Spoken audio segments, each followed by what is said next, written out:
Bonjour auditeurs, auditrices de Radio Mwanda et bienvenue dans votre émission préférée Eau Vive qui émet tous les mercredis de 15h à 16h. Nous sommes encore heureux de vous retrouver ce mercredi et nous espérons que vous êtes nombreux câblés à écouter cette émission qui est là pour édifier encore le corps de Christ et surtout ceux qui ne connaissent pas la parole véritable. Donc moi c'est la sœur Doris aux ondes, je vous présente le frère qui va se présenter lui-même. Bonsoir peuple de Dieu, habitants de la ville minière de Mwanda. Soyez bénis au nom précieux et puissant de Jésus-Christ de Nazareth.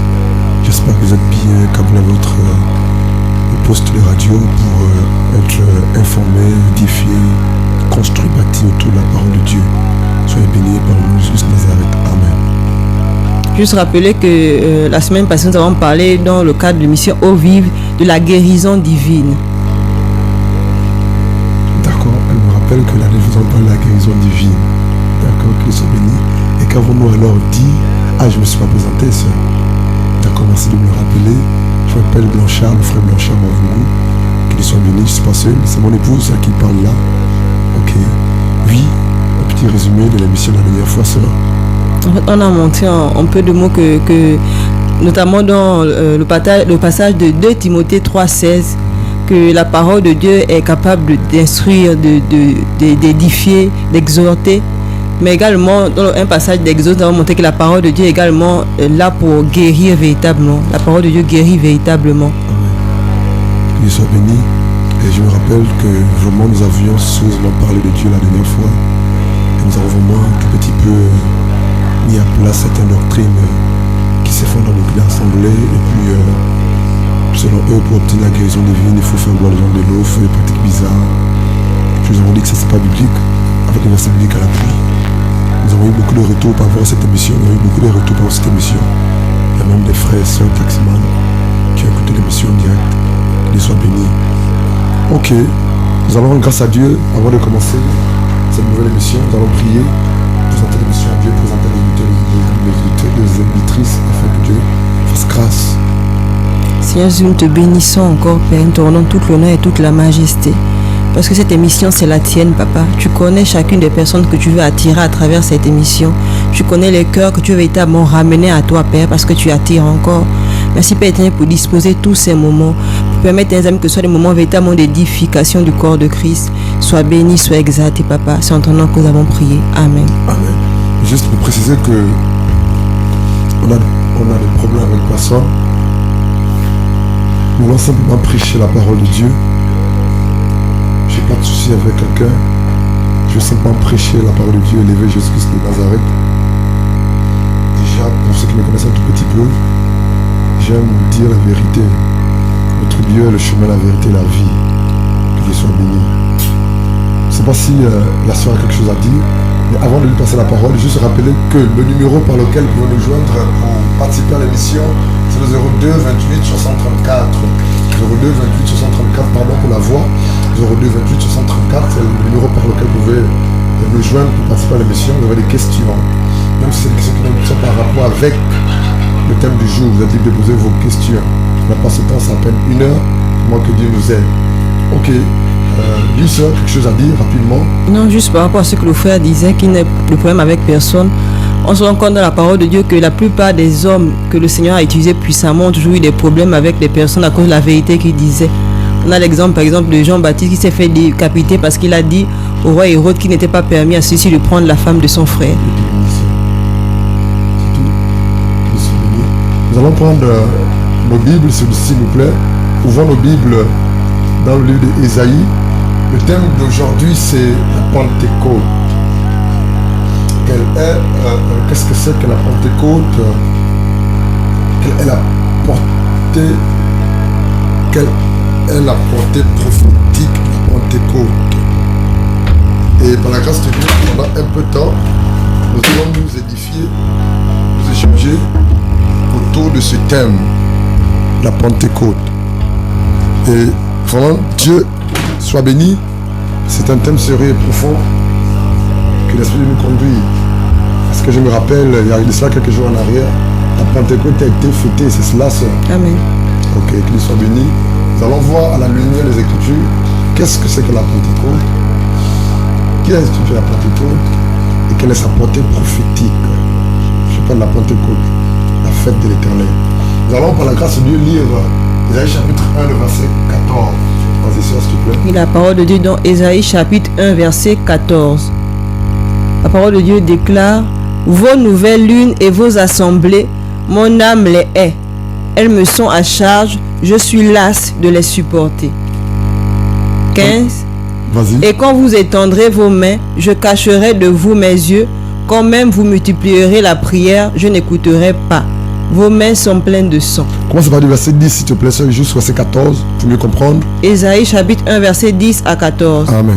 Écoutez la parole de l'Éternel, chef de Sodome. Prêtez l'oreille à la loi de notre Dieu, peuple de Gomorrhe. 11. À quoi me sert la multitude de vos sacrifices, dit l'Éternel?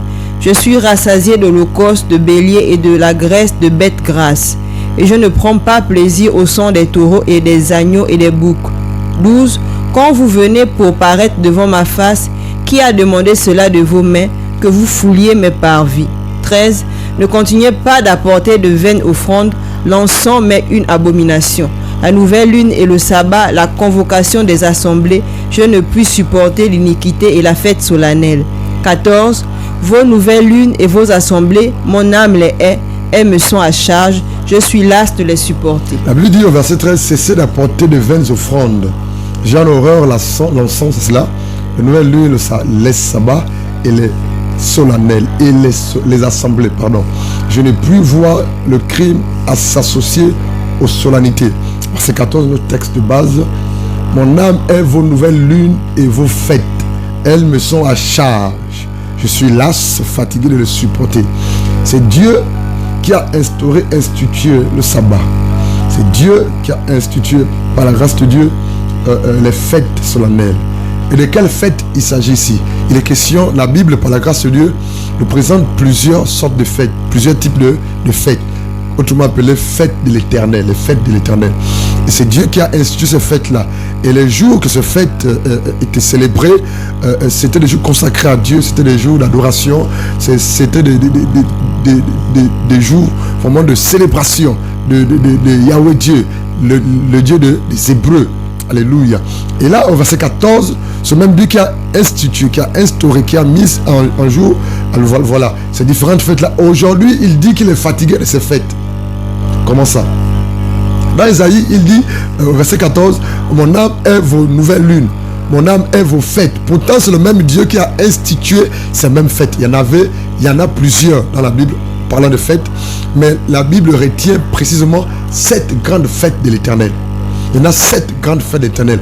On peut les citer par la grâce de Dieu. Mais avant de les citer, on va expliquer. Pourquoi dire ici que son âme est les fêtes qu'il lui a instituées? Parce que le peuple de Dieu à l'époque célébrait ces fêtes-là étant dans le péché. Il désobéissait à Dieu, il désobéissait à la parole de Dieu. Malgré ce fait, il continuait quand même à célébrer les fêtes de Yahweh Dieu. Et c'est alors que Dieu ne pouvait plus agréer ces jours ces jours solennels pendant lesquels ces fêtes étaient célébrées. Et là, il dit ici, par exemple, Isaïe le prophète, je suis là, fatigué de toutes ces choses, malgré que ce soit Dieu qui a institué ces fêtes-là. Voilà quoi. Notre Dieu est un Dieu saint. Notre Dieu est un Dieu saint qui ne supporte pas les adorations qu'on lui adresse étant dans le péché, dans la désobéissance. Notre Dieu est un Dieu grand. Notre Dieu, dans sa parole, dans la parole de Dieu qu'on appelle la Bible, la vraie parole de Dieu est l'unique source, alléluia, de la parole de Dieu, la Bible. Notre Dieu nous montre dans ce livre-là comment adorer Dieu, comment servir Dieu, comment voir nos péchés être pardonnés, comment s'approcher de Dieu, comment nos péchés peuvent être pardonnés, comment recevoir la vie éternelle. Tout est dans ce grand livre-là. Et au verset 14, il dit, mon âme est vos nouvelles lunes et vos fêtes. Elles me sont à charge. Je suis fatigué de les supporter. On va aller dans Osée chapitre 9, le verset 5, s'il vous plaît. Osée 9. Le numéro par lequel vous pouvez nous joindre pour participer à l'émission par CMS, c'est le 02 28 60 34. 02 28 60 34. Posez vos questions, participez à l'émission, vous êtes libre. Osée 9, verset 5, s'il te plaît, sœur. Osée 9, verset 5. Que ferez-vous au jour de l'assemblée et au jour de fête de l'Éternel? Que ferez-vous au jour solennel, au jour de fête de l'Éternel. Nous avons dit au départ qu'aujourd'hui nous allons parler de la fête qu'on appelle la Pentecôte. Et en dépit de cela, nous allons retenir aussi que Dieu a présenté dans sa parole, Dieu nous a présenté dans sa parole plusieurs types de fêtes. Mais il y en a 7 grandes fêtes qui sont prophétiques, qui sont significatives. Et parmi ces 7 grandes fêtes, aujourd'hui nous allons parler de la Pentecôte. Et nous comprenons très bien que ici, là, aux Osée 9, verset 5, la Bible nous fait comprendre que vraiment, ces fêtes-là sont les fêtes de Dieu. Parce que c'est écrit dans Osée 9, 5, fête de l'Éternel. Nous allons prendre nos Bibles dans Colossiens chapitre 2. Colossiens 2, s'il vous plaît. Colossiens 2. Vraiment, soyons concentrés. Dieu va nous faire du bien ce soir, à travers cette émission, le thème qui est abordé ici. Colossiens chapitre 2, on va lire le verset 16-17. Colossiens 2, versets 16 à 17. Que personne donc ne vous juge en ce qui concerne le manger ou le boire, ou à propos d'un jour de fête ou de nouvelle lune ou de sabbat. 17. Qui sont une nombre des choses à venir, mais le corps est du Christ. Regardez s'il te plaît, verset 16 à 17. Colossiens 1, verset 16 à 17. Que personne donc ne vous juge en ce qui concerne le manger ou le boire, ou à propos d'un jour de fête ou de nouvelle lune ou de sabbat. 17. Qui sont une nombre des choses à venir, mais le corps est du Christ. Elle, sa Bible, c'est la version Darby. Je lis dans la version Parole vivante. Le même verset dans Colossiens 2, 16 à 17. Parole vivante, la version Parole vivante. La Bible dit dans la version Parole vivante, 16 à 17. Donc personne ne doit vous condamner à cause de ce que vous mangez ou buvez, ou au sujet des fêtes de l'Éternel, c'est cela, de la nouvelle lune et du sabbat. Verset 17 de Colossiens 2. Voilà quoi, la version Parole vivante. Verset 17. Tout cela, c'est l'ombre de ce qui doit venir. Mais ce qui existe réellement, c'est le Christ. La Bible dit dans Colossiens 2, verset 16 à 17 que donc personne ne doit vous condamner ou vous juger à cause de ce que vous mangez ou buvez. Dans beaucoup d'assemblées, dans beaucoup de lieux de prière ou d'église, d'aucuns disent qu'on doit manger que du poisson. N'est-ce pas, sœur? Les autres, dans d'autres églises, disent que non, on doit pas manger la viande. D'autres églises disent qu'on doit seulement manger les légumes ou le poisson fumé avec l'oseille, bon, ou l'odica. Il y a tellement de doctrines au sujet du manger du bois concernant beaucoup d'assemblées ou de lieux de prière. Mais la Bible dit, par le cas de l'apôtre Paul, dans Colossiens 2, versets 16 à 17, donc personne ne doit vous condamner à cause de ce que vous mangez ou buvez, ou au sujet des fêtes que Dieu a instituées. Paul dit que personne ne vous condamne au sujet des fêtes, la nouvelle lune et du sabbat. Tout cela est mis pour qui? Pour le manger et le boire. C'est là, non? Tout cela est mis pour qui? Au sujet des fêtes, ou de nouvelle lune, ou du sabbat. Paul dit, verset 17, tout cela, c'est l'ombre de ce qui doit venir. Donc le sabbat, les fêtes telles que la Pentecôte, la fête des prémices, la fête le jour d'expiation, ou la fête des tabernacles, ou la fête des huttes. La fête des huttes, on l'a dit. Voilà qu'on l'a fait de pain sans levain. La Paul dit, toutes ces choses-là n'étaient que l'ombre des choses qui devraient arriver dans la venir. C'est Dieu qui nombre. Donc une image, une préfiguration de ce que Dieu voulait et doit faire dans la venir. Et la Bible dit clairement, verset 17 dans ma version Scofield, voilà quoi, c'était l'ombre des choses à venir, mais le corps est en Christ. Chers auditeurs, chers auditrices de Radio Manda, ce soir nous voulons par la grâce de Dieu nous éclairer, vous éclairer au sujet de la fête qu'on appelle la Pentecôte. On n'a pas le temps d'aborder toutes les fêtes, il y en a 7. Il y a la Pâque, c'est cela, ça. Quelle autre fête? Non, pas la Bible, les 7 grandes fêtes de l'Éternel. Il y a la Pâque. Quoi d'autre? La fête des huttes. La fête des huttes, ou appelée fête des tabernacles. Quelle autre fête? Là, c'était 2 là. 3e fête que tu connaisses. Il y a la fête des pains sans levain. Il y a la fête des prémices. Il y a par la grâce de Dieu, la fête le jour d'expiation.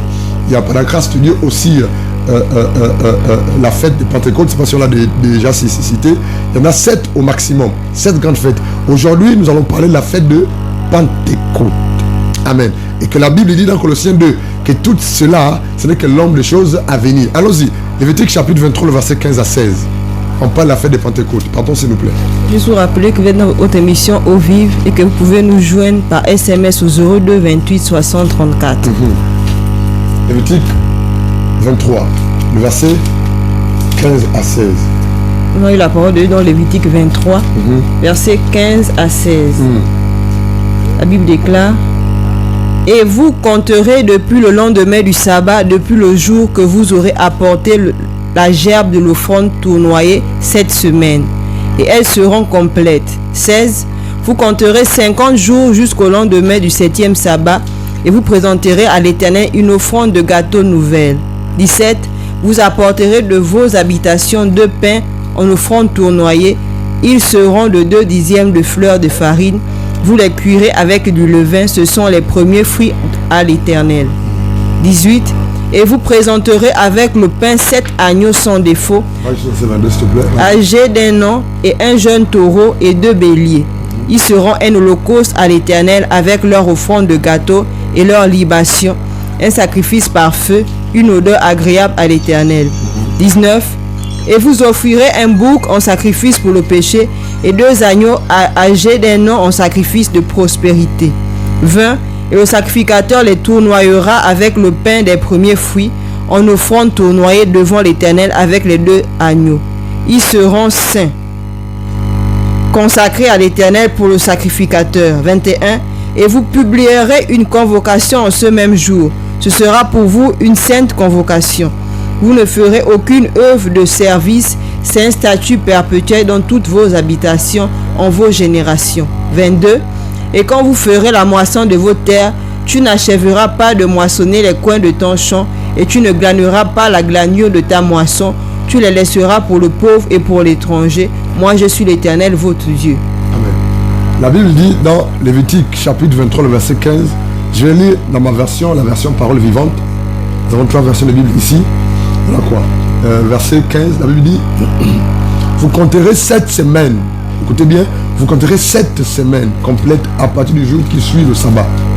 C'est le jour où vous aurez offert la première gerbe avec les gestes de présentation. Verset 16, vous compterez donc 50 jours jusqu'au jour qui suit le 7e sabbat. Ce jour-là, vous me présenterez une offrande de votre nouvelle récolte. 17, vous apporterez de vos maisons de pain pour me les offrir devant l'autel avec les gestes de présentation. Vous ferez chaque pain avec 3 kilos de farine et vous cuirez avec du levain. Cette offrande viendra des prémices céréales récoltées. En plus de ce pain, vous m'offrirez 7 agneaux sans défaut âgés d'1 an et taureaux et 2 béliers. Vous les brûlerez complètement pour moi avec les offrandes de farine et de vin qui les accompagnent. Point. Ce sont des sacrifices brûlés pour moi, le Seigneur et leur fumée de bonne odeur. Vous m'offrirez aussi un bouc en sacrifice pour recevoir le pardon de vos péchés et un agneau d'1 an en sacrifice de communion. On peut s'arrêter là. Ici, la Bible nous dit clairement par la grâce de Dieu que dans dans Lévitique chapitre 23, le verset 15, au premier passage, le premier verset 15, la Bible dit, depuis le lendemain du sabbat, du jour où vous apporterez les gerbes, qui sera agité de côté de l'autre, vous compterez 7 semaines. Ici, la fête de Pentecôte, qui est le thème de notre émission ce soir, la fête de Pentecôte est aussi appelée fête de semaine. La fête de Pentecôte est aussi appelée par la grâce, selon Lévitique chapitre 23, le verset 15-16 là-bas, est aussi appelée la fête de 7 semaines. Pourquoi 7 semaines? Pourquoi la fête de semaine? Pourquoi la fête de Pentecôte? Parce que la fête de Pentecôte se célébrait juste après la fête de prémices. Donc par Lévitique chapitre 23, le verset 9 jusqu'au verset 14. Et ici, la Bible nous fait comprendre dans Lévitique chapitre 23, le verset 15-16 là-bas, que c'est 7 semaines après que la fête de Pentecôte ou la fête de semaine ou de cette semaine devait être célébrée. Avec le geste de présentation. 7 semaines après. 7 semaines après. On peut les offrir devant l'autel avec le geste de présentation. Juste 7 semaines après, par la grâce de Dieu, on devait célébrer par la grâce de Dieu cette fête qu'on appelle la fête de Pentecôte. C'est juste pour préciser que la fête de Pentecôte ou fête de 7 semaines ou fête de semaine, c'est la même chose, c'est la même appellation. Mais cette fête était célébrée 7 jours ou 50 jours après la fête de prémices. Et la Bible dit clairement que cette fête-là, par la grâce de Dieu, avait pour but de célébrer, de procéder à la célébration de la moisson de blé. C'était pour célébrer la moisson de blé. la moisson de blé. Donc ils célébraient, ils récoltaient leur moisson. Voilà quoi. Ils récoltaient, ils moissonnaient leur blé. Et cela se faisait après 7 jours. Ou 50 jours. C'est la raison pour laquelle on appelle aussi la fête de Pentecôte la fête de 7 semaines ou la fête des semaines. C'est pour dire quoi? C'est pour dire que vraiment c'est significatif quand on parle de la Pentecôte. On va aller droit au but, on a passé le temps. C'est quoi la fête de Pentecôte, sœur? La fête de Pentecôte, par la grâce de Dieu, veut dire 50e. 50e. Elle était célébrée après 50 jours de la fête des prémices. Mais précisément, dans la nouvelle alliance, c'est quoi la fête de Pentecôte? Nous allons aller par la grâce de Dieu dans le livre des Actes chapitre 2. Allons-y. Dans le titre chapitre 23, la fête de Pentecôte avait pour but, par la grâce de Dieu, de célébrer, voilà quoi, la moisson de blé. Lorsqu'ils avaient récolté leur blé, en ce jour-là, ils étaient contents et puis ils se réjouissaient. Et vraiment, cette fête de célébration de moisson de blé se faisait après 50 jours, après 7 semaines. Et lorsqu'on lit Actes chapitre 2, verset 1, vas-y sœur. Acte 2, chapitre verset 1. Acte chapitre 2, verset 1. Et comme le jour de la Pentecôte s'accomplissait, ils étaient tous ensemble dans un même lieu. 2. Et il se fit tout à coup du ciel un son, comme d'un souffle violent et impétueux. Et il remplit toute la maison où ils étaient assis. 3. Et il leur apparut des langues divisées comme de feu. Et elles se posèrent sur chacun d'eux. 4. Et ils furent tous remplis de l'Esprit Saint et commencèrent à parler d'autres langues selon que l'Esprit leur donnait de s'énoncer. 5. Or il y avait des Juifs séjournant à Jérusalem, hommes pieux de toute nation, dont ceux qui sont sous le ciel. 6. Et le bruit de ceux-ci s'étant répandu, la multitude s'assembla et fut confondue de ceux que chacun les entendait parler dans sa propre langue. 7. Et ils étaient tous hors d'eux-mêmes et s'étonnaient, disant, voici tous ceux-ci qui parlent, ne sont-ils pas des Galiléens? 8. Et comment les entendrons-nous, chacun dans son propre langage, celui du pays dans lequel nous sommes nés? 9. Parthes et Mèdes et Élamites, et nous qui habitons la Mésopotamie, la Judée et la Cappadoce, le Pont et l'Asie, la Phrygie et la Pamphylie, l'Égypte et les quartiers de la Libye qui est près de Cyrène, et nous Romains qui séjournons ici. 11. Tant juifs que prosélytes, crétois et arabes, nous les entendons annoncer dans nos langues les choses magnifiques de Dieu. 12. Et ils étaient tous hors d'eux-mêmes et en perplexité, disant l'un à l'autre, que veut dire ceci? 13. Et d'autres se moquant disaient, ils sont pleins de vin doux. 14. Mais Pierre s'étant levé avec les 11, éleva sa voix et leur parla. Hommes juifs, et vous tous qui habitez Jérusalem, sachez ceci et prêtez l'oreille à mes paroles. 15. Car ceux-ci ne sont pas ivres comme vous pensez, car c'est la 3e heure du jour.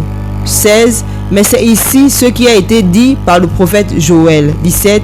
Et il arrivera au dernier jour, dit le Dieu, que je répandrai de mon esprit sur toute chair, et vos fils et vos filles prophétiseront, et vos jeunes hommes verront des visions, et vos vieillards songeront en songe. Amen. On peut s'arrêter là. Ici, comme nous le savons tous par la grâce de Dieu, il est question de la Pentecôte. Dans la 6e dispensation de l'Église, la Pentecôte. La Bible dit véritablement, dans Actes chapitre 2, le verset 1, le jour de la Pentecôte, Pentecôte veut dire 50e. Le jour de la Pentecôte, ils étaient tous ensemble dans le même lieu. Qui étaient tous ensemble dans le même lieu? C'est les disciples de Jésus et les femmes qui suivaient Jésus. Ils étaient tous où? À la chambre haute. Qu'est-ce qu'ils attendaient? La Bible nous dit clairement que Jésus avait demandé à ses disciples de ne pas aller quelque part sans qu'il ne pas aller prêcher la parole de Dieu, sans qu'il n'ait reçu la puissance la puissance du Saint-Esprit. Et là, la Bible dit clairement dans Actes chapitre 1, le verset 12 à 14. Je vais lire Actes 1, 12 à 14. Alors, on veut parler la parole de Dieu. On prêche la parole de Dieu, s'il vous plaît. Alors, ils retournèrent à Jérusalem, la montagne appelée des Oliviers, qui est près de Jérusalem, à la distance d'un chemin de sabbat. Verset 13. Quand ils furent arrivés, ils montèrent dans la chambre haute, où ils se tenaient d'ordinaire. C'était Pierre, Jean, Jacques, André, Philippe, Thomas, Barthélemy, Matthieu, Jacques, fils d'Alphée, Simon le Zélote, Jude, et Jude, fils de Jacques. Ça veut dire tous d'un commun accord persévérer dans la prière avec les femmes et Marie, mère de Jésus, et avec les frères de Jésus. Étant dans cette chambre haute-là, ils ont crié à Dieu. Ils attendaient la promesse que Dieu avait faite. Et la Bible dit, dans Actes chapitre 2, verset 1, le jour de la Pentecôte, ils étaient tous ensemble dans le même lieu, cette chambre haute-là. Le verset 2, tout à coup, il vint du ciel un bruit comme celui d'un vent impétueux, un vent violent. La Bible dit, il vint un vent violent et il remplit toute la maison où ils étaient assis. Ou dans la chambre haute où les disciples et les femmes étaient assis en train de prier. La Bible dit, il vint tout à coup, il vint du ciel un bruit comme celui d'un vent impétueux. Et il remplit toute la maison où ils étaient assis. Des langues semblables à des langues de feu leur apparurent, séparées les unes des autres, et ils se posèrent sur deux, se posèrent sur chacun d'eux. Et ils furent tous remplis du Saint-Esprit, se mirent à parler d'autres langues. Ici, la question de la Pentecôte. De manière simple, c'est la première Pentecôte que l'Église véritablement va vivre dans Actes chapitre 2. C'est la première Pentecôte chrétienne. Dans l'Ancienne Alliance, il est question de la Pentecôte, mais pas vraiment comme la Pentecôte dont parle Actes chapitre 2. Voilà quoi. Et dans Actes chapitre 2, la Bible nous parle de la Pentecôte. Les hommes et les femmes qui étaient à la chambre haute ont reçu la puissance d'en haut, la puissance du Saint-Esprit. Alléluia. Mais c'est quoi la Pentecôte? C'est là où on veut en venir. Pourquoi Dieu a fait vivre à cette personne qui était à la chambre haute et à d'autres personnes, c'est-à-dire les 120 autres personnes qui étaient ce jour-là, voilà quoi, ils ont bénéficié de l'Esprit de Dieu. Pourquoi la Pentecôte? Comprenons tout simplement, chers frères, chères sœurs, auditeurs, auditrices de Radio Monda, que la Pentecôte, par la grâce de Dieu, n'est que par la grâce de Dieu, l'effusion du Saint-Esprit de Dieu dans l'Église. Alléluia. Et ici, cette Pentecôte dont nous parle Acte 2 ici, a trois aspects. Pour ne pas dire trois dimensions. J'aime pas trop le mot dimension parce que c'est un peu trop. Ça mystifie sérieusement. Effusion, ça veut dire quoi, frère? Effusion. Effusion. Nous en reviendrons. Laisse-moi continuer, sinon tu vas me couper l'idée. Un instant. On va revenir dessus. Ici, la Pentecôte, on peut comprendre ce mot dans trois aspects, ou trois dimensions, trois niveaux, trois portées. Voilà quoi. Le premier aspect, c'est l'aspect historique de la Pentecôte. L'aspect historique de la Pentecôte. L'aspect historique de la Pentecôte selon selon Lévitique chapitre 23, verset 15 à 17 jusqu'au verset 22, nous parle de la célébration de la moisson de blé de peuple juif, de peuple hébreu. Alléluia. À l'époque, dans l'Ancienne Alliance. C'est là l'aspect historique. 50 jours ou 7 semaines après la célébration de la fête de prémices, Dieu avait ordonné, exigé à son peuple de fêter la fête des semaines ou de 7 semaines, autrement appelée la Pentecôte. Et cette fête-là, selon Lévitique chapitre 23, parlait de la célébration de la moisson du blé. Et puis rappelez-vous que les Hébreux, les Juifs aiment bien le blé, les céréales et tout ça, les orges, pour nourrir leurs animaux. Alléluia. Ils utilisaient beaucoup l'orge. Voilà quoi, c'est une espèce de blé sous forme de paille pour nourrir les animaux. Et là, Dieu leur demandait de fêter cela 50 jours après la fête des prémices, la célébration de moisson de blé. C'est ça l'aspect historique de la Pentecôte ou de la fête des semaines ou des 7 semaines. Deuxième aspect, au deuxième niveau de la Pentecôte, le niveau prophétique ou l'aspect prophétique de la Pentecôte. L'aspect prophétique de la Pentecôte, selon la parole de Dieu, précisément selon Actes chapitre 2, du verset 15 et suivant, que la sœur va lire, l'aspect prophétique de la Pentecôte, selon la parole de Dieu, précisément selon Actes chapitre 2, verset 15 à 16. Vas-y, sœur. Actes 2, 15 à 16. Car ceux-ci ne sont pas ivres comme vous pensez, car c'est la 3e heure du jour. 16. Mais c'est ici ce qui a été dit par le prophète Joël. 17. Et il arrivera au dernier jour, dit Dieu, que je répandrai de mon esprit sur toute chair, et vos fils et vos filles prophétiseront, et vos jeunes hommes verront des visions, et vos vieillards songeront en songes. Amen. Il dit verset 15, ces gens ne sont pas ivres comme vous le supportez. Comme vous le supposez, pardon. Car c'est la 3e heure. Précisément, quand on parle de 3e heure, c'est précisément 9h du matin. 9h du matin, la 3e heure, c'est 9h du matin. Il n'est que 9h du matin. Comment pensez-vous que, c'est Pierre qui dit, comment pensez-vous qu'on peut être bourré de la bière ou bien de, c'est pas moi, whisky ou etc. Ces gens ne sont pas ivres comme vous le supposez, car c'est la 3e heure du jour. Mais c'est ici ce qui a été dit, prédit, prophétisé par le prophète Joël. Le prophète Joël de la Bible. Verset 17. Dans les derniers jours, dit Dieu, je répandrai de mon esprit sur toute chair. Répandre. Quand on parle de fusion, c'est le fait de répandre l'esprit. Alléluia. Quand on parle de fusion du Saint-Esprit, c'est l'esprit qui devait descendre, se répandre. Alléluia. C'est des versets, c'est ça les fusions. Sur des personnes physiques. Alléluia. Et la Bible nous fait comprendre ici que l'aspect prophétique de la Pentecôte, selon la parole de Dieu, c'est la fusion du Saint-Esprit dans l'église. L'aspect prophétique. Donc quand on parle de Pentecôte, c'est la réception. C'est le versement de l'Esprit de Dieu ou le fait de verser l'Esprit de Dieu sur l'église de Christ Jésus. L'aspect prophétique. Mais en dehors de l'aspect historique de la Pentecôte qui consistait à la célébration de la moisson de blé, on a vu l'aspect prophétique qui n'est autre que les fusions du Saint-Esprit sur le corps de Christ. Mais il y a aussi un autre aspect, le troisième aspect. Le troisième aspect, c'est l'aspect personnel de la Pentecôte. Qu'est-ce que la Pentecôte peut bien jouer sur ta personne? Toi qui appartiens à Christ de Nazareth, qu'est-ce que la Pentecôte peut apporter comme bénéfice sur ta personne?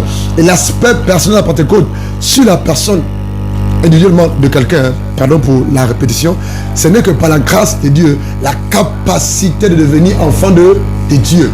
Parce que Dieu t'accorde son esprit lors de la nouvelle naissance, par contre la repentance. Et lorsque Dieu t'accorde son esprit, l'esprit de Dieu vient habiter en toi. L'esprit de Dieu te greffe au corps mystique de Jésus-Christ de Nazareth. En un mot, l'aspect personnel de la Pentecôte dans la vie de quelqu'un, ce n'est que par la grâce de Dieu, le bénéfice de l'esprit de Dieu, la transformation spirituelle par l'esprit de Dieu. Donc quand on parle d'aspect personnel de la Pentecôte, lorsque quelqu'un se convertit à Christ, Dieu prend cette personne, le colle à son corps, le corps de Christ. Il devient membre du corps de Christ. Cette personne, par la grâce, bénéficie aussi de l'esprit de Dieu. 1 Corinthiens chapitre 12, verset 12 à 13 en parle. Cette personne bénéficie aussi de l'esprit de Dieu. C'est là l'aspect personnel de la Pentecôte dans la vie de quelqu'un. Quand on parle de Pentecôte, cela fait référence à trois dimensions, trois aspects historiques. La célébration par la grâce de Dieu de la moisson de la récolte de blé, selon Lévitique chapitre 23, 15 à 16 et suivant. L'aspect prophétique, l'effusion de l'Esprit de Dieu sur le corps. Alléluia, alléluia à l'église. Troisième aspect de la Pentecôte, aspect personnel, c'est le fait que la personne qui accepte Christ bénéficie de l'Esprit de Dieu. C'est cela la Pentecôte. Il bénéficie de l'Esprit de Dieu. Dieu donne son esprit, il devient membre du corps de Christ.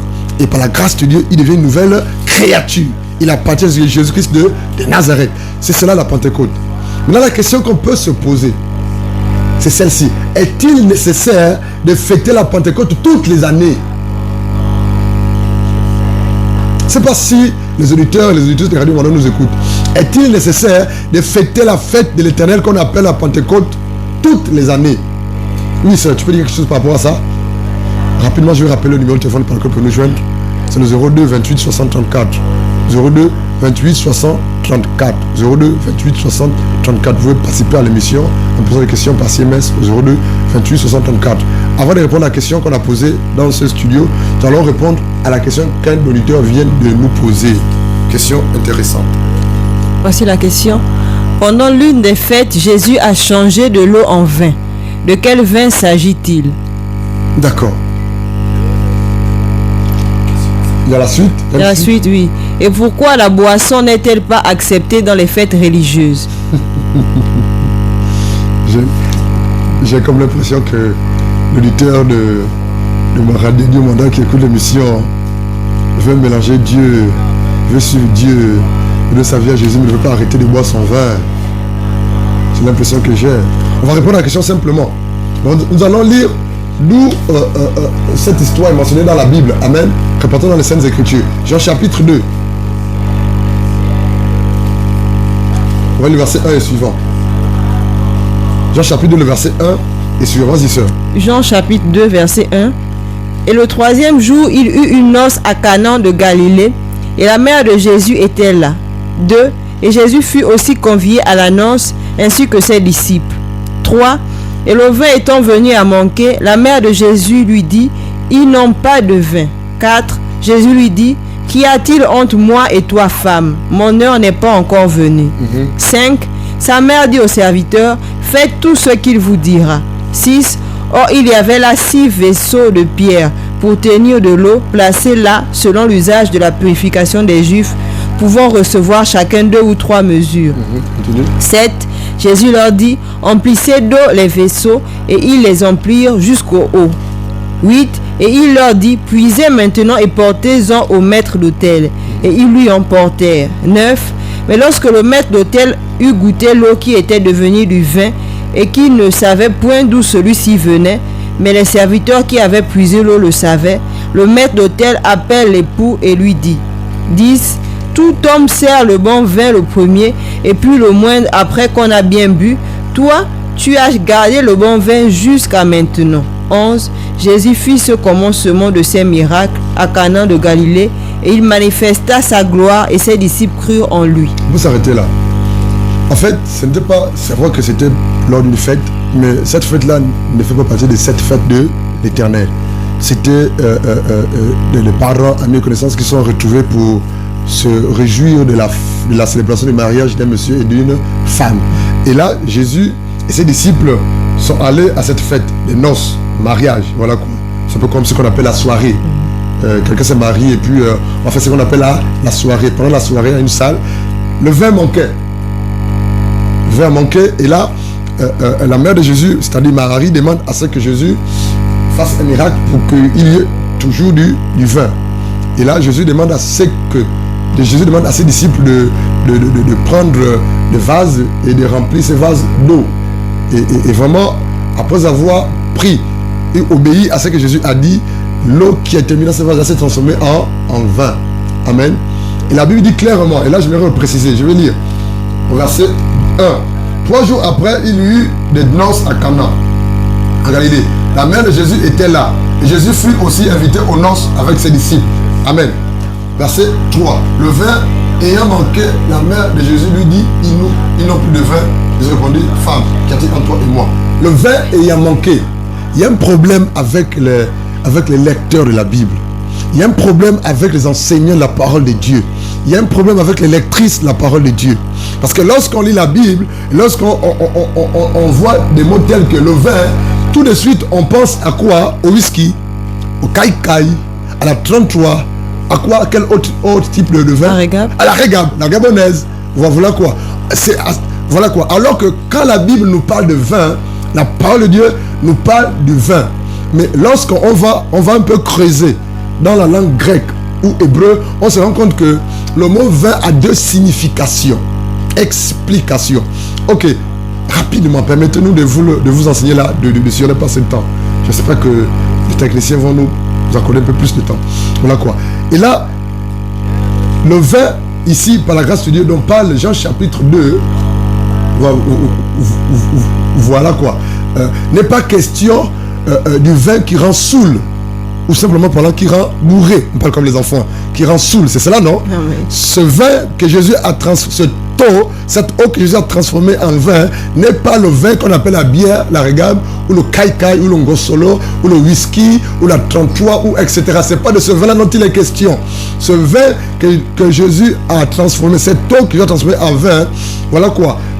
En grec, c'est glucose. Le mot vin là dont parle Jean 2 en grec c'est glucose avec G, voilà quoi, L-E-U-K-O-S, glucose. Glucose par la grâce qui se traduit par vin doux, vin non alcoolisé. Et ça a trait à l'esprit de Dieu qui nous rend doux, ivre de lui. Alléluia. C'est de ce vin dont il est question. Et le vin que Jésus, l'eau pardon que Jésus a transformé en vin n'est qu'une image, une préfiguration du passage de l'ancienne alliance à la nouvelle alliance. Alléluia. Et là, ici, ce vin dont il est question dans Jean 2, chers frères et chers sœurs, auditeurs, auditrices de Radio Manda, ce n'est pas le moussoungou qu'on a mis, le bois amer qui rend saoul après. Est-ce que vous m'écoutez, s'il vous plaît? Voilà quoi. C'est le vin qu'on appelle en grec glucose. Un vin qui ne rend pas saoul. Un vin qui n'a pas été fermenté après son extraction. Et il y a l'autre type de vin. On parle Genèse chapitre 9. Allons-y s'il vous plaît. Dieu va nous faire du bien ce soir. D'abord cette question revient toujours. Pourquoi vous êtes toujours de boire le vin? Pourquoi Jésus a transformé l'eau en vin? Ils ne comprennent rien de ce que Jésus fait. Ils veulent justifier leur péché. Et il y a même certaines églises entre guillemets, qui ne sont pas des églises, mais qui sont des tombes, qui demandent au peuple de Dieu de boire du vin. Ça, c'est de la sorcellerie. La dernière fois, j'ai écouté une soeur qui me partageait un témoignage au bureau là-bas, qu'elle a discuté avec un prêtre catholique de Mwanda. Un prêtre catholique de Mwanda. Et le prêtre disait qu'il faut boire le vin. Vous allez passer à côté. Et la soeur lui a dit, c'est ce que vous enseignez à vos fidèles. Elle a dit, je comprends maintenant pourquoi est-ce que le jour qu'on appelle l'église catholique pour célébrer les funérailles de son parent, dans la liste, ils ont mis la bière. Et ce prêtre pouvait dire à la sœur, lors de leur échange téléphonique, que boire, c'est pas un péché. Même Jésus a transformé l'eau en vin. Tout de suite, on comprend que ce prêtre n'est pas enseigné, ne connaît pas la parole de Dieu. Et il prend comme appui Jean chapitre 2. Jésus a transformé l'eau en vin, il faut boire. Alors que cette eau que Christ a transformée en vin là, ce n'est pas le vin qui rend sourd, c'est le vin glucose, un vin doux, le vin qui n'a pas subi la fermentation. Alléluia. Et lorsqu'on lit Genèse chapitre 9, s'il vous plaît, allons-y, Genèse chapitre 9. Nous allons lire le verset 20. S'il vous plaît, vas-y. Genèse 9, verset 20. Et Noé commença à être cultivateur, et il planta une vigne. 21. Et il but du vin, et il s'enivra et se découvrit au milieu de la tente. Arrête-toi là. Noé, verset 20. Écoutez bien, chers frères et sœurs. Verset 20. Noé, Genèse 20, je dis Noé 20. Genèse 20. Genèse 9, verset 20 à 21. Je vous en prie. Noé commença à cultiver la terre et planta de la vigne. Noé est le premier cultivateur de la vigne. À la parole de Dieu. Et la Bible nous dit, verset 21, il but du vin. Et la Bible, j'aime la précision de la parole de Dieu, frère. Noé but du vin, il s'enivra. Il se découvrit au milieu de sa tente. Le vin qui appelait du vin et s'enivra en hébreu, c'est yaïn. Y-A-Y-I-N. C'est le vin fermenté. C'est le vin qui a subi la fermentation. Et ce vin qui a subi la fermentation rend saoul, rend bourré. Alléluia. Ce sont les grappes de raisin que l'on retient, que l'on récolte et que l'on écrase avec les pieds. Et lorsqu'on recueille le jus du raisin, ce jus peut subir la fermentation. Avec quoi? Du miel ou des produits qui peuvent procéder à la fermentation de ce jus-là. Du raisin. Et là, c'est de ce vin dont il est question dans Genèse chapitre 9, verset 20 à 21. Le vin qui rend bourré, qui rend saoul. Donc, le vin dont il est question dans Jean chapitre 2, que l'eau qui vient transformer en vin là, n'a rien à voir avec le caïca, la bière, la 33 là. Et puis, je ne sais pas trop s'il y a une bière qui s'appelle Marlboro, je ne sais pas trop quoi. Ça fait longtemps que j'ai bu. De quel vin s'agit-il? Mais c'est le vin qu'on a expliqué tout à l'heure. C'est simplement le passage de l'ancienne alliance à la nouvelle alliance. Et ce vin, si vous lisiez dans Jean 2 là-bas, est-ce que les invités étaient bourrés? Non, on dit nullement qu'ils étaient bourrés. On dit nullement qu'ils étaient bourrés, bien qu'ils étaient ivres. C'est pas écrit. Alléluia. Et pourquoi la boisson n'est-elle pas acceptée dans les fêtes religieuses?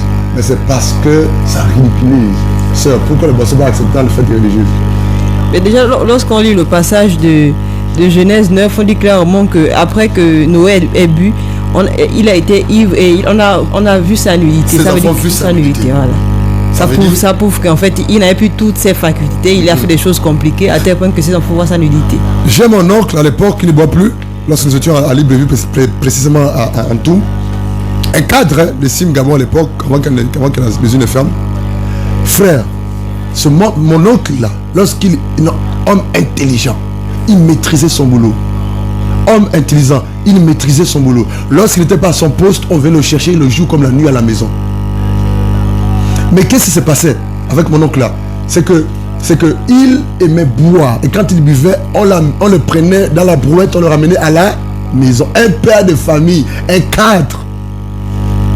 Mais le vin ridiculise. Le vin rabaisse. Le vin nous fait perdre toutes nos facultés. C'est la raison pour laquelle il est mieux de ne pas en boire. Alléluia. C'est sage.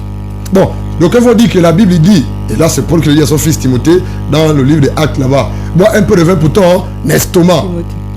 C'est ça, non? Paul dit à son fils Timothée, bois un peu de vin pour ton estomac. Je suis d'accord. C'est la Bible qui dit que bois un peu de vin pour ton estomac. Mais de quel vin il s'agit ici? Ce n'est pas la bière, ce n'est pas la 33. Ce n'est pas la bière qu'on appelle la Marlboro, c'est pas une bière qui s'appelle Marlboro. Non, c'est pas le vin alcoolisé. Lorsque vous irez chez les juifs, lorsque les Juifs mangent à table, ils ont toujours une bouteille de vin. Mais ce n'est pas le vin rouge qui est rembourré ou saoul là. C'est le vin qui est issu du jus de raisin. Et ce vin-là n'a pas subi la fermentation. C'est le vin dont il est question. Mais Paul ne peut pas dire à Timothée, sachant que Paul a lu Genèse, et c'est ce qui s'est passé avec Noé. Paul ne peut pas dire à son fils Timothée de boire le vin alcoolisé. Autrement, Paul serait à côté de la parole de Dieu. Parce que le même Paul dit qu'il a reçu cet évangile-là de Dieu, de Jésus directement. Donc Paul ne peut pas aller à l'encontre de la parole de Dieu, sachant que c'est Jésus qui a donné cet évangile véritablement. Donc comprenons la portée spirituelle et prophétique de la parole de Dieu. Amen. Nous avons répondu à la question. Que Dieu soit béni. Oui, sœur. Rapidement le numéro que les auditeurs peuvent nous joindre pour passer par l'émission. On vous rappelle que pour nous joindre, vous pouvez nous joindre par SMS au 02 28 60 34, au 02 28 60 34. Juste rappeler que avant qu'on ne puisse répondre à la question, on demandait si c'était nécessaire de fêter la Pentecôte chaque année. Chaque année, oui. Vas-y frère, vas-y sœur. Que te bénisse pour la question. On voit dans le livre de Actes où on a commencé à parler de la Pentecôte, la Nouvelle Alliance, que on a vu nulle part ailleurs cette fête-là être à nouveau fêtée par les apôtres en fait. D'accord. Ils ont fêté la Pentecôte une seule fois. D'accord. Ça nous montre déjà que, comme le frère pouvait le dire, par rapport au fait historique, que c'était un revêtement de la puissance de Dieu. On ne peut pas avoir ce revêtement chaque année, sinon on fait ça un peu. Ça veut mettre un peu la parole de Dieu à nu pour dire que on ne s'affamit pas en fait avec le Seigneur, puisqu'il faudrait que chaque fois on ait ce revêtement là. Aujourd'hui on fait la Pentecôte. C'est la réception de l'Esprit de Dieu. L'Esprit de Dieu, voilà. Vas-y. Donc vraiment ce qu'elle dit est sérieux. Quand on parle de Pentecôte, c'est l'effusion du Saint-Esprit de Dieu. Alléluia. Et lorsque quelqu'un dans sa vie à Christ Jésus, par le canal de la repentance, il devient une nouvelle créature, Dieu lui donne son esprit une seule fois pour toutes. L'Esprit de Dieu. Et la Bible dit même que c'est pour toute la vie. Alléluia. Et la Pentecôte n'est autre que, par la grâce de Dieu, le bénéfice ou la réception de l'Esprit de Dieu. Ça veut dire quoi? Ça veut dire que si le corps de Christ, dans la Nouvelle Alliance, venait ou vient à fêter la Pentecôte toutes les années, ça veut dire qu'à chaque même période de l'année, ils reçoivent l'Esprit de Dieu chaque année. Ce qui est paradoxal. Ça veut dire qu'à un moment de l'année, l'Esprit de Dieu les quitte. C'est ça, non? Parlons simplement. Et le jour de la Pentecôte, comme lundi, c'est-à-dire dimanche à 23h59, l'Esprit de Dieu les quitte. Alléluia. Et lundi, à 24h pile, l'Esprit de Dieu vient sur eux. Donc, à la veille de la fête de la Pentecôte, alors quoi? L'Esprit de Dieu les quitte. Et le jour où à la tierce, ou à la minute, ou la seconde de la fête de la Pentecôte, l'Esprit de Dieu revient sur eux. C'est paradoxal. Pourquoi est-ce que les gens fêtent la Pentecôte? Parce qu'ils ne sont pas enseignés. La Pentecôte, ça se vit et ça se fête une seule fois. Le jour où tu as reçu l'Esprit de Dieu. Et par la grâce de Dieu, Dieu va te remplir de son esprit lorsqu'il veut atteindre des objectifs avec toi, par ton canal. Non, ce n'est pas nécessaire de fêter la Pentecôte toutes les années. Ce n'est pas nécessaire de fêter la Pentecôte. Ce n'est pas nécessaire pour l'église de fêter la Pentecôte. C'est la religion qui fait fêter les gens à la Pentecôte. Et ce qui est même bizarre, c'est qu'il y a même des églises éveillées qui fêtent les Pentecôtes. C'est pas si les gens comprennent le but de cet enseignement. La religion est rentrée dans nos églises. La tradition humaine est rentrée dans nos églises. Le livre des Actes nous parle une seule fois de l'effusion du Saint-Esprit. Voilà quoi. Une seule fois. Une seule fois. Pourquoi la fêter plusieurs fois? C'est pas nécessaire. Je vois que c'est pas nécessaire. Que Dieu soit béni. Nous sommes pratiquement à la fin de notre émission. Je ne sais pas si la sœur a quelque chose à dire avant de conclure. Non, rien de particulier. Juste dire que nous sommes chaque fois édifiés, également nous qui participons à l'émission à travers cette radio, parce que la parole de Dieu est véritable et elle est vaste en fait. Il arrive parfois qu'on fait des choses par ignorance, parce qu'on ne comprend pas vraiment la portée de ces choses. Mais lorsque le Seigneur nous éclaire à travers sa parole, nous sommes simplement édifiés. Amen. Je vais rapidement, avant de conclure l'émission, nous rappeler par la grâce de Dieu les deux aspects de la Pentecôte. Nous avions dit par la grâce de Dieu que selon Lévitique chapitre 23 verset 15, en descendant, que l'aspect historique de la Pentecôte, c'est la célébration par la grâce de Dieu de la moisson de blé, la récolte du blé. Et puis les Hébreux, les Juifs vraiment récoltaient le blé pour nourrir leurs animaux, sous forme de paille. Voilà quoi. C'est l'aspect historique de la Pentecôte. La Pentecôte peut aussi être appelée par la grâce de Dieu la fête de 7 semaines. Elle se fêtait 7 jours, pendant 7 semaines après la fête des prémices. Et nous avons dit que par la grâce de Dieu, que l'aspect prophétique de la Pentecôte dans la nouvelle alliance, c'est l'effusion ou la réception du Saint-Esprit dans l'église pour la création de l'église de Jésus-Christ de Nazareth. Et nous avions dit également que cette effusion du Saint-Esprit selon Actes chapitre 2 s'est fait 50 jours après la mort et la résurrection de Jésus-Christ et l'élévation de Christ au ciel. 40 jours, Jésus a invité ses disciples sur terre après sa résurrection. 10 jours après, il est monté au ciel. Et c'est 50 jours après son ascension que l'église, que les hommes ont bénéficié de l'effusion du Saint-Esprit. C'est logique. Pourquoi? Parce que dans Lévitique 23, c'est 50 jours après qu'on parle de la Pentecôte, après la fête des prémices. Dans Actes là-bas, c'est aussi 50 jours après que l'effusion vient sur le corps de Christ, sur les personnes pour créer l'église. C'est ça l'aspect prophétique, l'effusion du Saint-Esprit sur le corps de Christ pour créer l'église. Amen. La Pentecôte a aussi, par la grâce de Dieu, un aspect personnel. L'aspect personnel de la Pentecôte, par la grâce de Dieu, c'est quoi? C'est que lorsque quelqu'un donne sa vie à Christ, il bénéficie du baptême dans le Saint-Esprit. Et par le canal de ce baptême dans le Saint-Esprit, la Bible dit qu'il est greffé dans le corps mystique de Jésus-Christ de Nazareth. C'est dans 1 Corinthiens 12. 1 Corinthiens chapitre 12, verset 13 à 14. Et par la grâce de Dieu, il reçoit, il boit, il est aussi abreuvé du Saint-Esprit. C'est ça la portée personnelle de la Pentecôte. Plus nécessaire de fêter la Pentecôte toutes les années. Parce que cette Pentecôte-là, on l'a faite logiquement le premier jour où tu as le ta vie à Jésus-Christ de Nazareth. Et la Pentecôte, c'est tous les jours.